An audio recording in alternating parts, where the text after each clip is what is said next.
Hey everyone, welcome back to channel learning hub. और आज का जो हमारा टॉपिक होगा वो होगा न्यूटन्स थर्ड लॉ। न्यूटन का जो फर्स्ट लॉ है, न्यूटन का सेकंड लॉ है, वो हम प्रीवियस क्लास के अंदर समझ चुके हैं कि उनके अंदर क्या क्या चीज़ें जो है वो होती हैं। आज का जो इम्पोर्टेंट टॉपिक रहने वाला है वो होगा हमारा न्यूटन के थर्ड लॉ में हम क्या पढ़ते हैं। ओके, पहले हम इसकी डेफिनेशन देखते हैं कि जो हमने पॉइंट टू पॉइंट याद रखनी होती है। Newton's third law of motion, for every action there is an equal and opposite reaction. कोई भी अगर हम एक्शन करते हैं तो उसका इक्वल एंड अपोजिट रिएक्शन जो है वो होने वाला है। मतलब जितनी जोर से हमने दीवार को थप्पड़ मारा है उतना ही ज्यादा दर्द भी जो है वो हमारे हाथ में होगा। यही कहना चाहता है कौन? न्यूटन्स का थर्ड लॉ। और अगर इस चीज को हम प्रैक्टिकली देखें कि प्रैक्टिकली हम कहाँ कहाँ इसको देख सकते हैं, तो सबसे पहले हम देखेंगे वॉकिंग में। जब हम चलते हैं तो हमारे जो पैर हैं वो जो हमारा सरफेस है, ग्राउंड है, उसको पीछे की तरफ पुश करता है और हम आगे की तरफ बढ़ते हैं। तो इसके अंदर एक्शन भी होता है और रिएक्शन भी होता है। एक होगा इसके अंदर एक्शन एंड सेकंड होगा इसके अंदर रिएक्शन। और दोनों ही क्या होते हैं? अपोजिट डायरेक्शन में होते हैं। दोनों ही क्या होते हैं? अपोजिट डायरेक्शन के अंदर होते हैं। अब इसका मतलब ये नहीं है कि भाई एक्शन और रिएक्शन अपोजिट डायरेक्शन में है तो दोनों कैंसिल आउट हो जाएंगे। नहीं, कैंसिल आउट नहीं होते हैं, क्योंकि दोनों अलग ऑब्जेक्ट के ऊपर लगते हैं, इसलिए ये कैंसिल आउट नहीं होते। एक्शन और रिएक्शन दोनों क्या लगते हैं? अपोजिट डायरेक्शन में होते हैं। तो हम यहाँ पे देख सकते हैं कि फोर्स ए टू बी गया, जो फोर्स हमने लगाया है, जो जोर हमने लगाया है, या कोई एक्टिविटी हमने की है, कोई एक्शन हमने अगर ए टू बी किया है, तो उसका रिवर्स रिएक्शन हमें देखने को मिलेगा। तो रिवर्स इसका क्या हो जाएगा? माइनस एफ बी ए। ये चीज हमने याद रखनी है, राइट। अब वॉकिंग है, वॉकिंग के अंदर एक्शन क्या हो रहा है कि हमने जो एक्शन किया है, हम वॉकिंग कर रहे हैं तो हमने सरफेस को पीछे की तरफ किया है, बैकवर्ड किया है। तो उसी बैकवर्ड के अंदर हमें अब वहां पे रिएक्शन क्या मिलेगा कि हम आगे की तरफ मूव कर रहे हैं। देन सेकंड, अगर हम स्विमिंग करते हैं तो स्विमिंग में हम क्या करते हैं? स्विमिंग में हम अपने हाथ से पानी को क्या करते हैं? पीछे की तरफ करते हैं। और जब हम पानी को पीछे की तरफ करते हैं तो हमें आगे जाने की जो है वो हमारी मूवमेंट कंप्लीट होती है। तो वो भी क्या है? हमने जितना फोर्स पीछे की तरफ लगाया है उतना ही डिस्टेंस हम आगे जो है वो कवर करेंगे। ये हमारा किसके अंदर होता है? स्विमिंग के अंदर। वहां भी न्यूटन का थर्ड लॉ फॉलो हो गया है।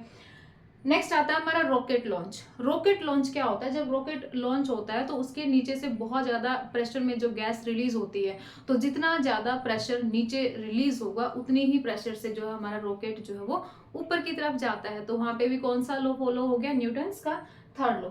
नेक्स्ट अगर हम देखें गन रिकॉइल, ये आप खुद भी घर पे करके देख सकते हैं कि गन रिकॉइल के अंदर जब बुलेट बाहर निकलती है गन से, तो एकदम से उसको गन को जो है वो झटका लगता है और उसका जो खाली होता है वो पीछे जाके गिरता है। वो पीछे क्यों गिरता है? क्योंकि जितनी प्रेशर से हमारी बुलेट जो है वो आगे गई है उतना ही उसका रिएक्शन क्या हुआ? पीछे भी हुआ। ओके, सो ये सारे इनके अंदर प्रैक्टिकली अगर हम करके देखते हैं तो क्या चीज फॉलो होती है? न्यूटन का थर्ड लॉ फॉलो होता है, जहाँ पे इक्वल एंड अपोजिट रिएक्शन जो है वो होता है।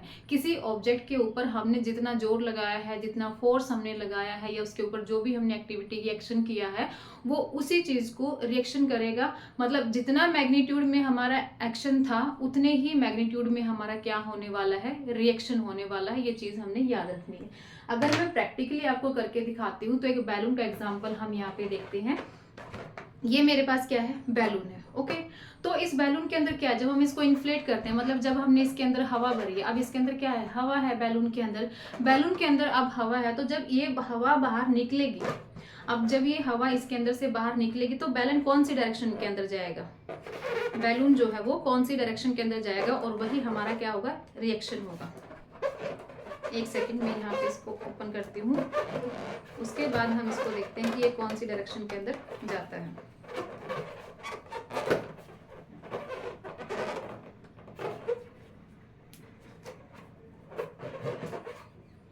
डन।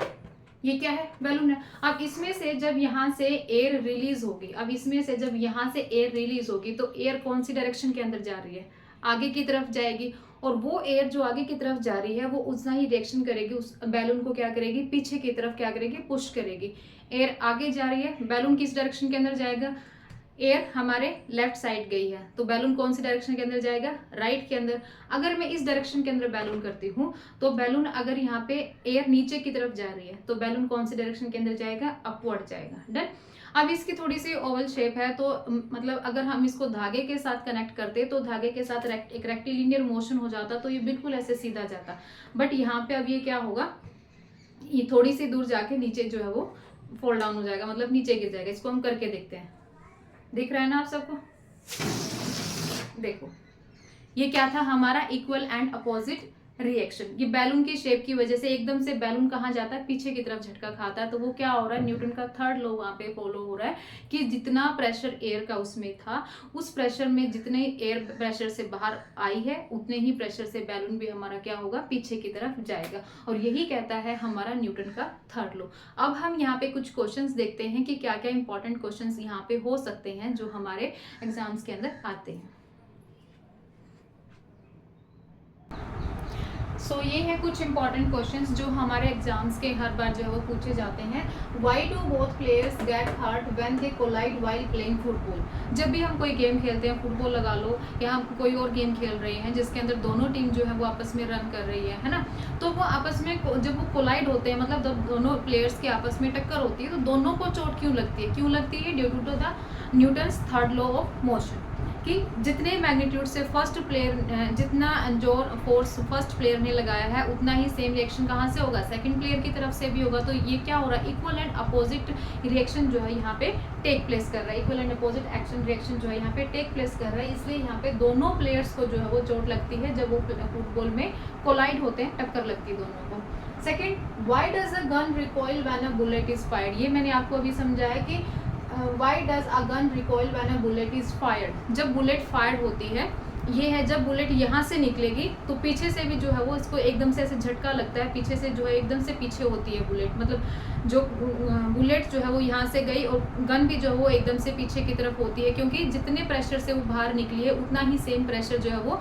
गन के ऊपर भी लगता है। तो यहाँ पे भी क्या हो रहा है, न्यूटन का थर्ड लॉ यहाँ पे फॉलो हो रहा है। Why does a rowing boat, मतलब कि चलती हुई boat move backward when a person jumps out of it. मतलब जब हम बिल्कुल किनारे पर पहुंच जाते हैं तो बोट में से जब हम बाहर पैर रखते हैं, मतलब बाहर सरफेस के ऊपर, ग्राउंड के ऊपर हम पैर रखते हैं, तो जैसे ही हम बाहर रखते हैं तो बोट भी क्या जाती है, पीछे की तरफ जाती है। हमारा एक्शन क्या था, हमने बाहर पैर रखा, रिएक्शन क्या हुआ कि बोट भी पीछे की तरफ गई है।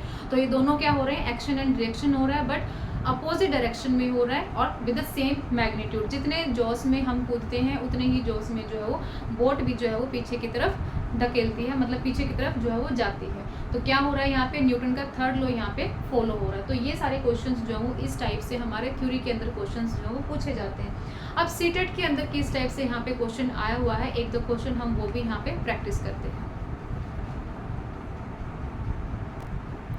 सो सीटेट के एग्जाम के अंदर हमारे कुछ इस टाइप से क्वेश्चन आते हैं। A student says action and reaction forces cancel each other. एक स्टूडेंट ने बोला कि जो एक्शन एंड रिएक्शन फोर्स है वो कैंसिल भी तो हो सकता है, because they are in equal and opposite direction, क्योंकि वो इक्वल भी है, मैग्नीट्यूड भी इनका इक्वल है और अपोजिट डायरेक्शन में भी है।